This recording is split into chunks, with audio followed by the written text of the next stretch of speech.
दिल्ली में मंथन छत्तीसगढ़ को लेकर चल रहा। छत्तीसगढ़ के सीएम फेस पर अभी भी संशय बरकरार है, लेकिन छत्तीसगढ़ बीजेपी प्रभारी ओम माथुर और सह प्रभारी नितिन नवीन, चुनाव सह प्रभारी मनसुख मंडाविया लगातार मोर्चे पर डटे हुए हैं, बैठकें लगातार कर रहे हैं। कल भी एक बैठक हुई, आज भी एक बैठक होगी। मुख्यमंत्री के नाम पर दिल्ली में चर्चा हो सकती है। माना जा रहा है कि वरिष्ठ नेताओं से बातचीत की जा सकती है। 4 से 5 नाम ऐसे हैं जो पैनल के तौर पर सामने आ रहे हैं। इन्हीं 4 से 5 नामों को लेकर ये कवायद छत्तीसगढ़ के नेता करते हुए, केंद्रीय नेता भी यही कवायद करते हुए कि एक नाम सिलेक्ट हो जल्द से जल्द और उसके बाद ऐलान भी हो सके। बीजेपी विधायक दल की बैठक भी हो सकती है। छत्तीसगढ़ बीजेपी विधायक दल की बैठक के बाद सीएम के नाम का ऐलान हो सकता है। ये पूरी तरह से संभावनाएं बनी हुई हैं। तो छत्तीसगढ़ में मुख्यमंत्री कौन होगा, ये एक बड़ी कहीं ना कहीं संभावना इस ओर भी बताती है कि कुछ ऐसे नाम भी हैं जो भारतीय जनता पार्टी की तरफ से अगर सामने आते हैं तो ये चौंकाने वाला काम होगा। अब ये देखने वाली बात कि जो प्रमुख नेता हैं भारतीय जनता पार्टी के, वो किस पर मुहर लगाते हैं। सीधे आपको दिल्ली लिए चलेंगे, सहयोगी विनीत हमारे साथ जुड़ रहे हैं। विनीत, जरा बताइएगा किस प्रकार की हलचल चल रही है भारतीय जनता पार्टी में। जी, निश्चित तौर पर अवंतिका, मैं आपको बताना चाहूंगा कि अगर छत्तीसगढ़ के बारे में बात करें तो निश्चित तौर पर यहां पर मंथन जो है वो चल रहा है। हालांकि मैं आपको यह बताना चाहूंगा कि जो बीजेपी आलाकमान है, उन्होंने अपने मन में यह बात निश्चित तौर पर बना रखी होगी, क्योंकि जिस तरह से उन्होंने चुनाव में टिकट बांटे और जिस तरह से उन्होंने चुनाव प्रचार किया और जिस तरह से फिर चेहरे के नाम पर आगे बढ़े, क्योंकि चेहरा जो था छत्तीसगढ़ में प्रधानमंत्री नरेंद्र मोदी चेहरा थे और उन्हीं के नाम पर जो चुनाव जो है वो लड़ा गया है। तो निश्चित तौर पर यहां पर चुनाव जो किया जाएगा वो प्रधानमंत्री नरेंद्र मोदी के पसंदीदा व्यक्ति का ही चुनाव किया जाएगा। हालांकि अगर नामों के बारे में बात करें तो छत्तीसगढ़ के पूर्व मुख्यमंत्री रमन सिंह के नाम है। उनके भी चुनाव प्रचार में प्रधानमंत्री नरेंद्र मोदी ने उनके सरकार की उपलब्धियां बताई थी, 15 साल की उपलब्धियां बताई थी। लेकिन इसके साथ ही साथ कुछ ऐसे भी नाम हैं जिनके नामों पर चर्चा हो सकती है, क्योंकि बीजेपी जो है वो भविष्य में छत्तीसगढ़ में बीजेपी का क्या स्वरूप हो, सरकार का क्या स्वरूप हो, इसको लेकर के रणनीति जो है वो बना सकती है। इसके साथ ही साथ मैं आपको बताना चाहूंगा कि एक और नाम जिसका नाम ओपी चौधरी है, उसका उनके खुद जो केंद्रीय गृह मंत्री हैं अमित शाह, उन्होंने खुद साफ तौर पर कहा था कि वो उनको बड़ा आदमी बनाने की जिम्मेदारी जो है वो उन्होंने ली थी। तो साफ तौर पर उनके नाम पर भी चर्चा जो है वो लगातार की जा रही है। उन्होंने वो IAS थे, उन्होंने इस्तीफा दिया था, पार्टी ज्वाइन किया था, पिछली बार चुनाव हारे थे, लेकिन इस बार जो है उन्होंने जीत हासिल की है। इसके साथ ही साथ मैं आपको बताना चाहूंगा कि कुछ आदिवासी चेहरों पर भी जो है ये तमाम व्यवसाय के नाम पर भी चर्चा हो। एक और प्रमुख सवाल ये है कि इन समीकरणों को साधने पर भारतीय जनता पार्टी जाएगी, या फिर जिस तरह से भारतीय जनता पार्टी का ये जो पैटर्न रहता है कि हर बार एक शॉकिंग नाम सामने आता है, इस पर भी बीजेपी कहीं फोकस कर सकती है।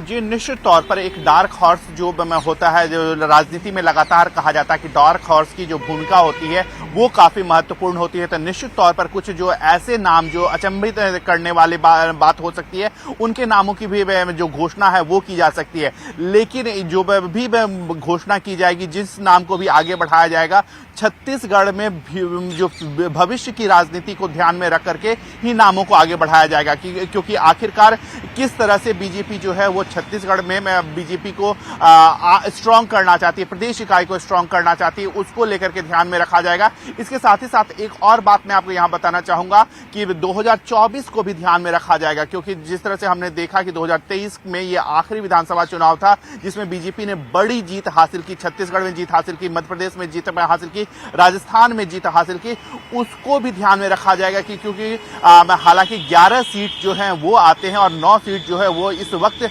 बीजेपी के पाले में है। हालांकि अगर हम 2010 की बात करें तो 2010 में बीजेपी ने माफ कीजिए 2014 में बीजेपी ने 11 में से 10 सीट जो है वो जीते थे। तो बीजेपी की कोशिश रहेगी कि 2024 का जब चुनाव हो तो वहां पर 11 की 11 सीट को जीता जा सके और ऐसे व्यक्ति को मुख्यमंत्री बनाया जा सके जो प्रधानमंत्री नरेंद्र मोदी ने अपनी घोषणा जो है वो की थी, प्रधानमंत्री नरेंद्र मोदी ने जो वायदे किए थे उन्हें पूरा कर सके। तो निश्चित तौर पर कुशल प्रशासक के तौर पर जिस व्यक्ति को बनाया जाएगा उसकी प्रशासनिक क्षमता जो है वो काफी कुशल होगी और साथ ही साथ जो डिलीवरी की बात में प्रधानमंत्री नरेंद्र मोदी करते हैं वैसे व्यक्ति को मुख्यमंत्री जो है वो बनाया जाएगा। और इन्हीं नामों पर देखेंगे क्योंकि अगर बॉक्स ऑफिस पर लंबी देर तक टिकना है तो मेन लीड बहुत स्ट्रांग भी होना चाहिए। बहुत शुक्रिया आपका विनीत, फिलहाल ये जानकारी साझा करने के लिए अब ये देखने वाली बात कि भारतीय जनता पार्टी की तरफ से, वरिष्ठ नेताओं की तरफ से कौन से प्रमुख नाम पर मुहर लगती है।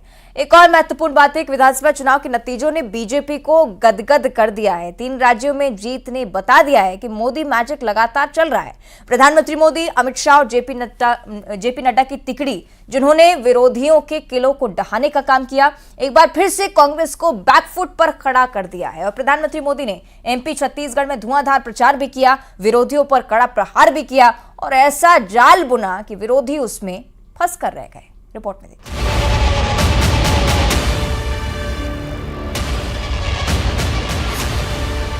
तिकड़ी का कमाल, विरोधी धड़ाम। मोदी हैं तो जीत की गारंटी है, शाह हैं तो अजय रणनीति है, नड्डा हैं तो मजबूत संगठन है।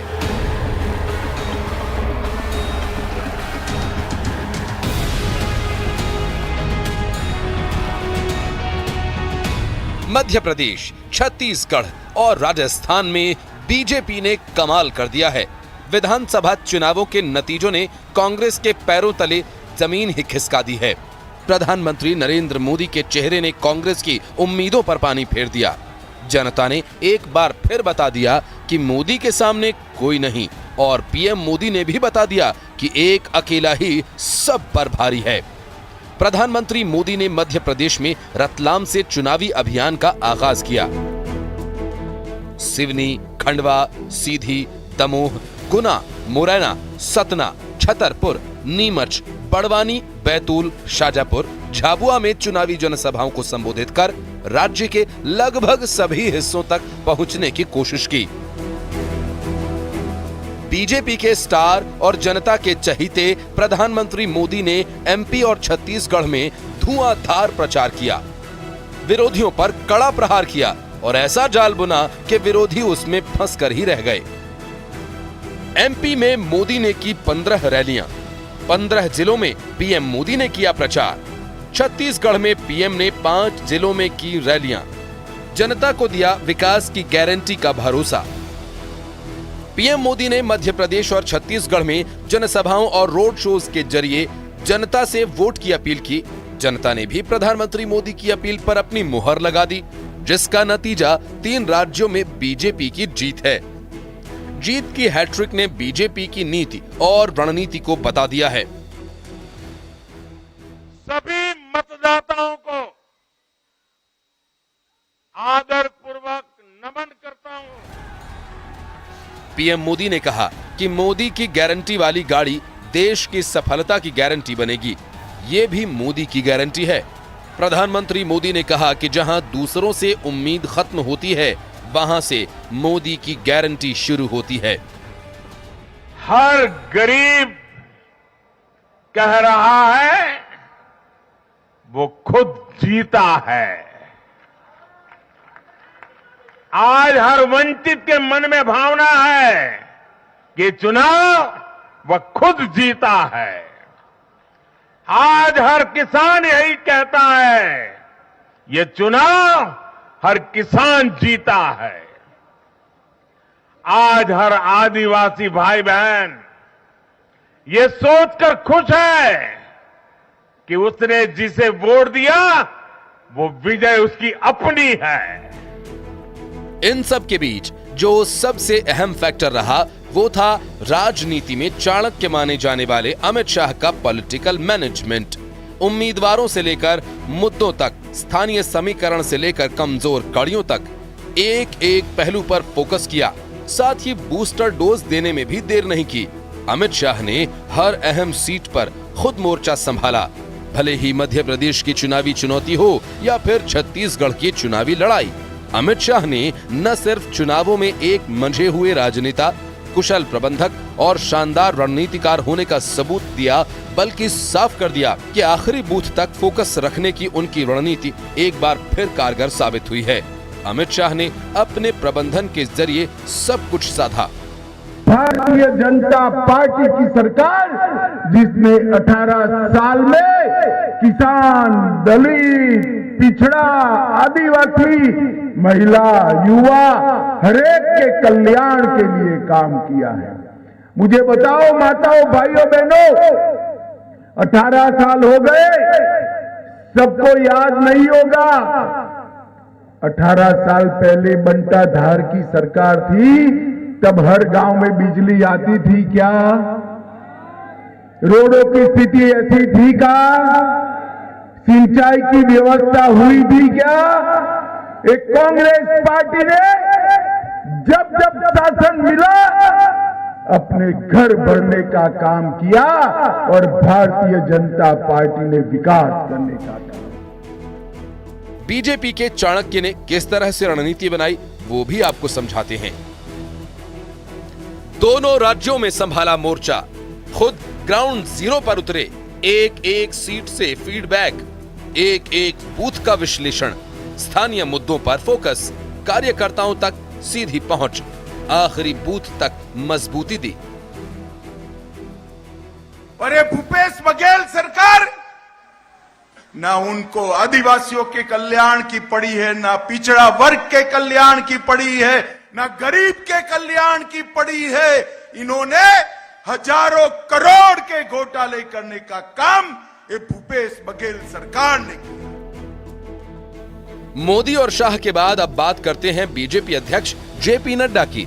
जेपी नड्डा सत्ता और संगठन में तालमेल बनाने में माहिर हैं। यही वजह है कि बीजेपी विरोधियों पर भारी पड़ी। विधानसभा चुनाव के लिए जेपी नड्डा ने 51% वोट शेयर का लक्ष्य रखा, नेताओं की नाराजगी को दूर किया, सत्ता और संगठन के बीच तालमेल बनाया, बैठकों के जरिए कार्यकर्ताओं में जोश भरा। जेपी नड्डा ने एमपी और छत्तीसगढ़ में जनसभाएं, रोड शोज के जरिए कांग्रेस पर जमकर निशाना साधा। कांग्रेस के भ्रष्टाचार, अराजकता, वादा खिलाफी और तुष्टीकरण के खिलाफ जमकर प्रहार किया। एक तरफ विरोधियों पर तीखा हमला बोला तो दूसरी तरफ पीएम मोदी की विकास की गारंटी को जनता तक पहुंचाया और इसी गारंटी पर जेपी नड्डा ने जनता से वोटों की अपील की और जनता ने सेवा, सुशासन और विकास पर मुहर लगा दी। 3 राज्यों में बीजेपी की जीत को जेपी नड्डा ने विकास और जनकल्याण का नया सवेरा बताया है। कुल मिलाकर मोदी, शाह और नड्डा की तिकड़ी ने कमाल कर दिखाया। बीजेपी के लिए तीनों राज्यों में सत्ता के दरवाजे खोल दिए और कांग्रेस को एक बार फिर से बैक फुट पर ला खड़ा किया। लोकसभा चुनावों के नजरिए से देखें तो मध्य प्रदेश, राजस्थान और छत्तीसगढ़ बेहद अहम हैं। इन राज्यों में बीजेपी की जीत के लिए अमित शाह ने न सिर्फ मजबूत कोर ग्रुप तैयार किया बल्कि हर राज्य के प्रभारी नेताओं से सीधा संवाद किया। ये जीत न सिर्फ 2024 के चुनावों में बीजेपी को फायदा पहुंचाएगी बल्कि कांग्रेस के खिसकते जनाधार पर गहरा प्रहार करेगी। Bureau report, news 18।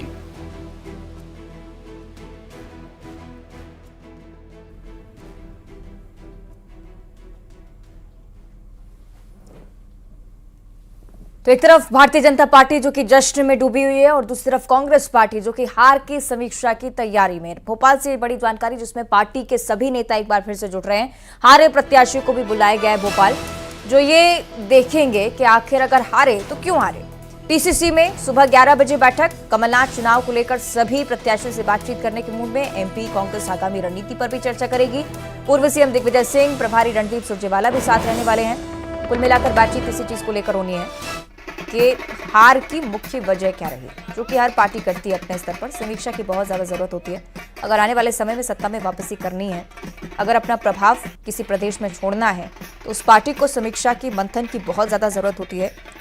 जो हारी है और कांग्रेस पार्टी जो कि बुरी तरह से हारी है, 66 सीटें महज कांग्रेस पार्टी के खाते में आई। 162 का अनुमान पहले भी था और उसी प्रकार की प्रचंड बहुमत भारतीय जनता पार्टी के पास। लेकिन अब तमाम बड़े नेता इस बात की समीक्षा करते नजर आएंगे कि आखिर क्यों हारे। और इसी के साथ इस बुलेटिन में इतना ही। नमस्कार।